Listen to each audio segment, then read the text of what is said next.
Becca, thank you for joining me today on Pop Culture Unplugged. Oh my gosh, of course. Thank you for having me. I'm so excited to chat. Exciting times. We have Chad Powers now streaming on Hulu.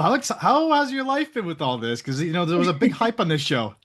Yeah, there is a lot of hype.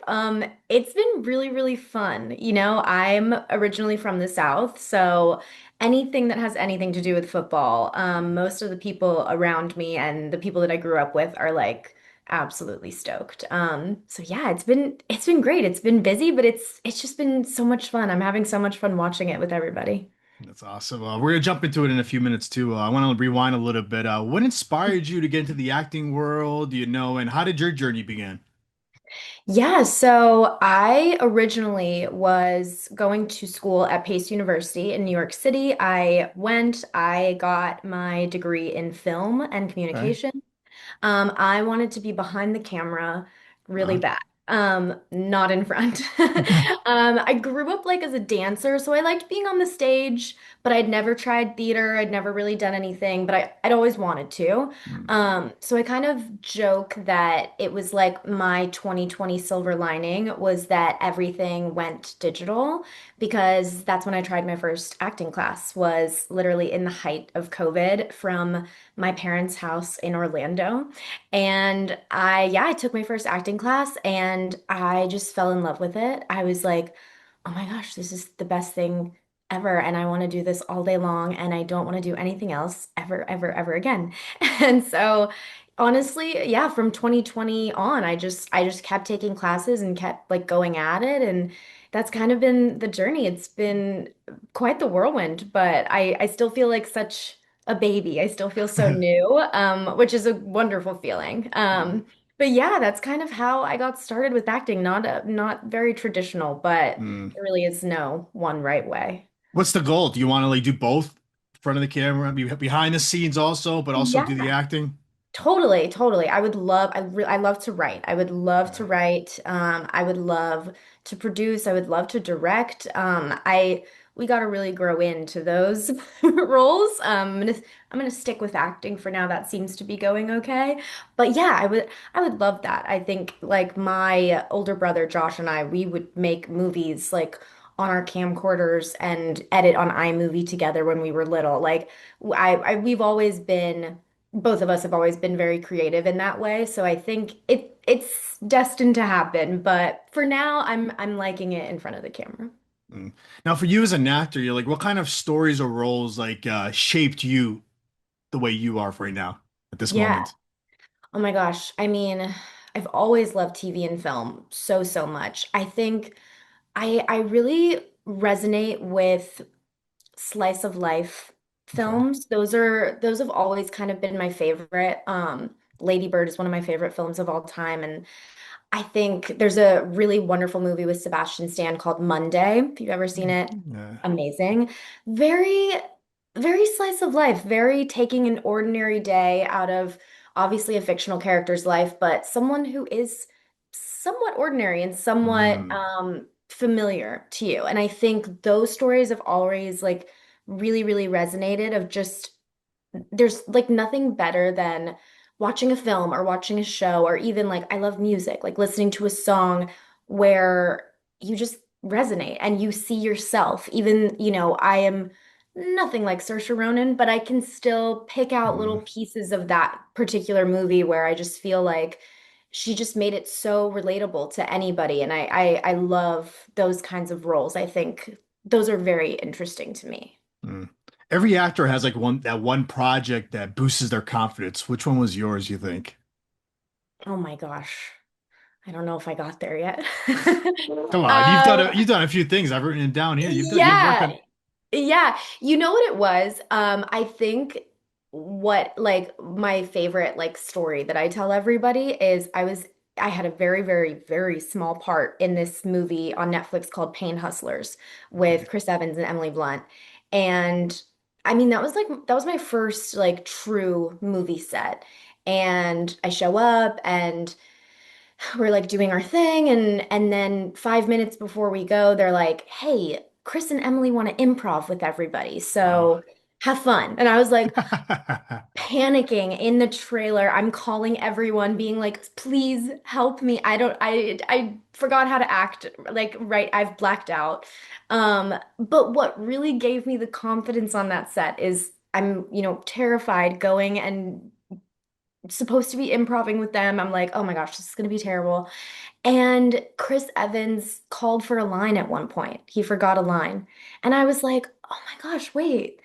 This is so okay. Like, this is Yeah. so not that serious. Acting is wonderful and amazing and all the things, but at the end of the day, like we're playing pretend Mm. for our job. And knowing that someone like Chris Evans or Emily Blunt was just a human and they were like, also I forgot my line. I think that like really changed something in my head where I was like, it's okay to mess up. It's okay to call for a line. It's okay to not be perfect. And you're probably not Mm. going to be perfect ever on set. And yeah, that one always really I always try to like go back to that moment. Is there like one key of advice that you've been given so far in your journey that sticks with you?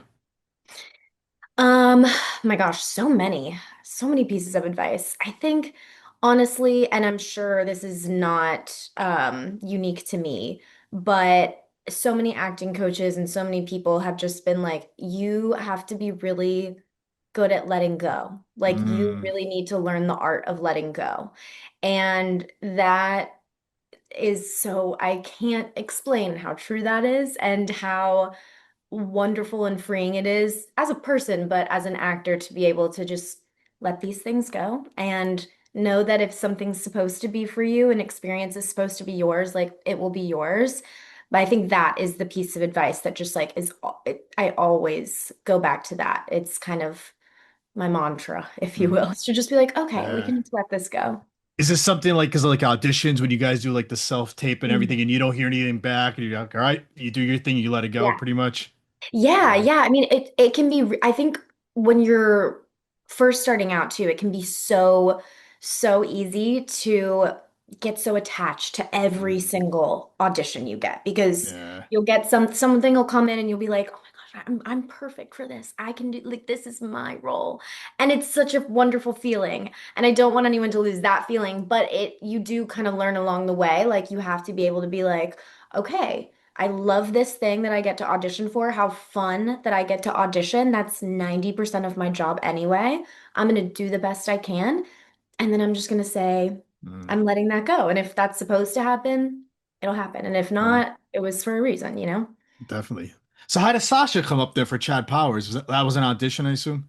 Yeah, yeah. So I Mm. auditioned for that last May, so May-ish Wow. of 2024. And I had auditioned a few times for Chad Powers for different like co-star roles like athletic trainer and just like a couple different things Yeah.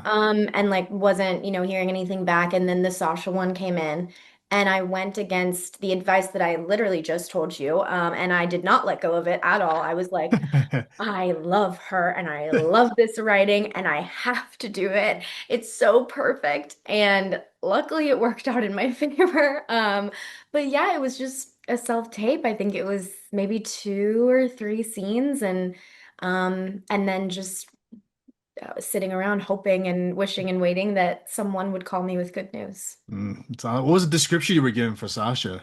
Do you remember?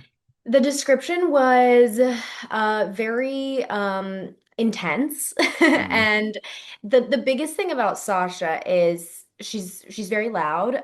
She's very out there as people will see.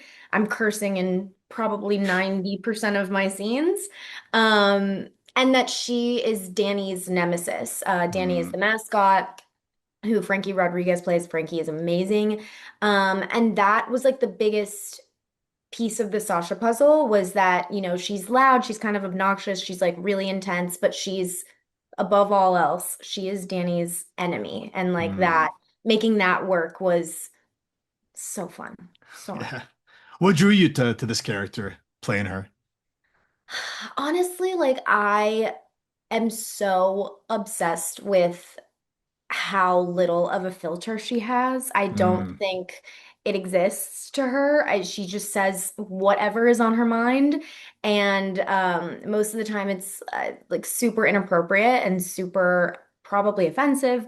Um, and I am someone in my life that like I filter every thought every 2 seconds. I'm like, okay, well, you can't, don't you can't make this person mad and say it like Uh, this. And I think so hard about it. So it was really fun getting to just access that part of myself that's like, okay, well, this is someone who does not care what people think of her. She is just going to say whatever's on her mind, and she's probably going to be pretty mean while doing it. And yeah. it's fun. I think when I first started, I got like so nervous that I would get mean girl a lot. Okay. And I was like, oh my, everyone thinks I'm mean. What am I gonna do?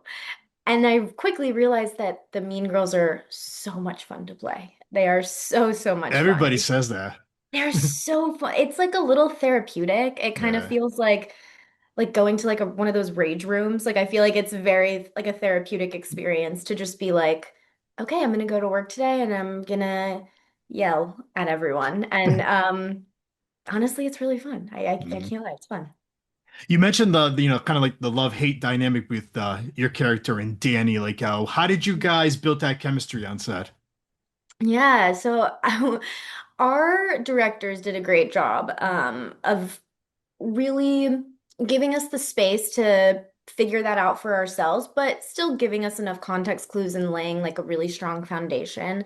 And one of our directors, Payman, for episodes 3 and 4, he was like, I need you to just go at him. Every time he says Yeah. something, he's wrong. Every time he does something, you don't like it. And like he was really good at kind of like riling me up a little bit, I think.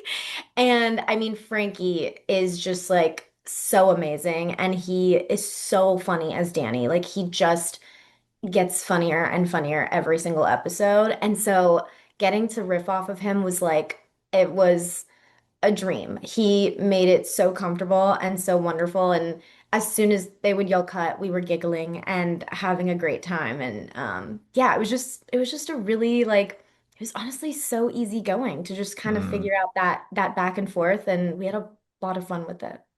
How did you balance like, like your character, you want your character to be likable, but at the same time, you mentioned the mean girl too. Sure. Yeah.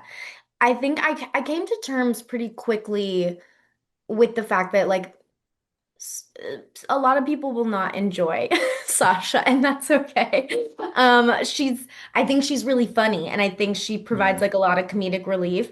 Her biggest role is to bring chaos into Danny's life. Like Right. that is, she is a bit of a villain in that way, in the story.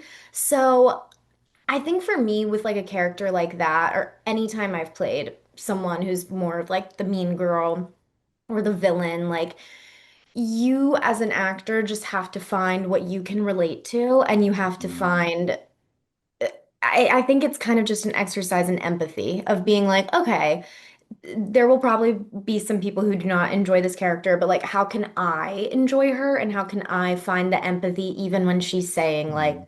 the worst things and Right. being so rude, and saying things I would never say out loud as a human Yeah. being. But where can I find the empathy in that? And I think that helps you with the balance and just knowing that, every character is complex. Even your Yeah. favorite characters, they have unlikable traits. So it was just kind of trying to search for what I enjoyed in her and hoping to bring that out if I Mm. could. No spoilers, but do we find out why Mhm. she's like this? Um, Is there like a background story to it? Honestly, no, which is even Yeah. funnier to me that it's just like she's just kind of insane. Like right Mm. off the bat, she's just a little insane and you don't really get too much with it other than you just know that if her and Danny are in the same room, they're beefing. They're yelling, they're Mm. beefing, something's going on. I like tried to kind of find a backstory for myself, and I don't know if I ever really even came to a conclusion, but it was honestly kind of funny, like not knowing Mm. exactly what led them there. But I would love to know Yeah, what like they're get so you can build the character even more. That's what I was Yeah, going I with would. that. Yeah, Yeah. I would love to know. For now, it's a little bit of a mystery for me, Mm, but I have thoughts. I have some ideas of maybe how she got there, but yeah. it's kind of fun. There's like endless possibilities of why she Yeah. acts the way she Who knows? acts. Maybe we will. If we get a season two, maybe we will. Maybe we will, and Yeah. I would love to explore that. Mm. Since the show centers like around identity and reinvention, if you had to go undercover like Mhm. Chad, what would your alter ego be? Oh my gosh, that is an amazing question. Wow.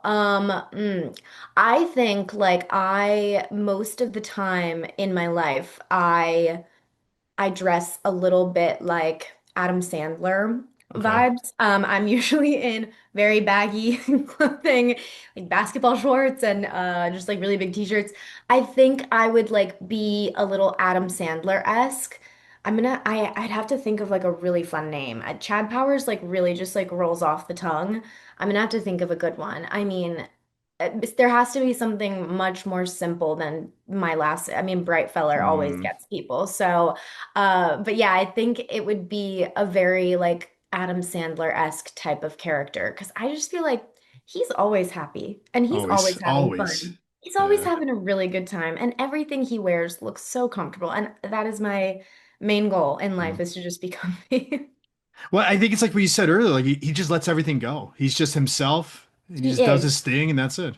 Exactly. Yeah, he is so himself and so just like yeah, just so one of a kind and so wonderful. And I love Adam Sandler. I could go on. Mm. Oh, yeah, definitely. If we get a season two and we Mhm. see your character more to anybody you want to have more scenes with that you didn't have a chance to with in the first season? Ooh, oh my gosh. I mean, everyone, all of them, they're all Yeah. so talented. Just like getting to watch them and Mhm. be on set with them was so amazing. I mean, Steve is so iconic. I would love to get more scenes with Coach Hudson. I don't know in what world those two Mhm. need to interact, but that would be so much fun. Yeah, and of course I would love to maybe go toe to toe with Glenn. I think it would be Yeah. really a good time. That's awesome. Would Becca be friends with Sasha?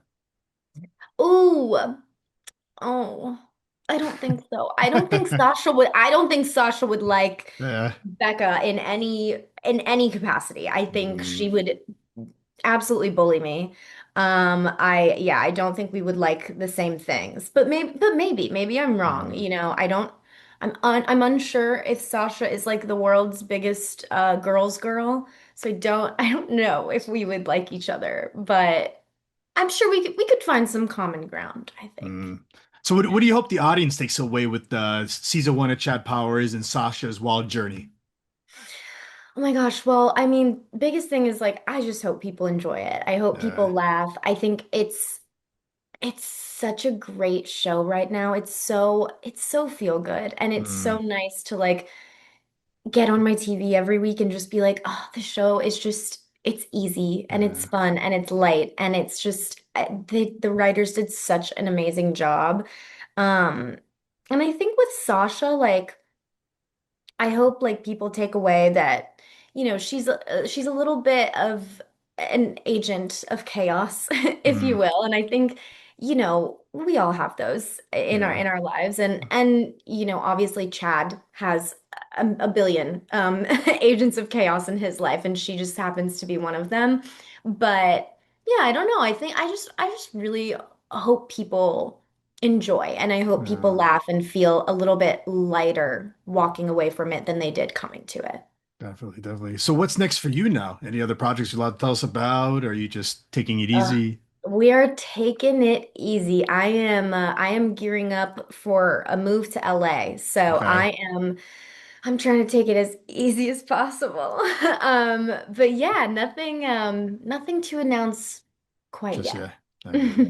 Beck, I want to thank you for giving me a few minutes today. This was great. We'll have to get you back on. Hopefully we see a season two and Sasha's story continues too. Absolutely. I would love that. Thank you so much for having me. Thank you. So yeah.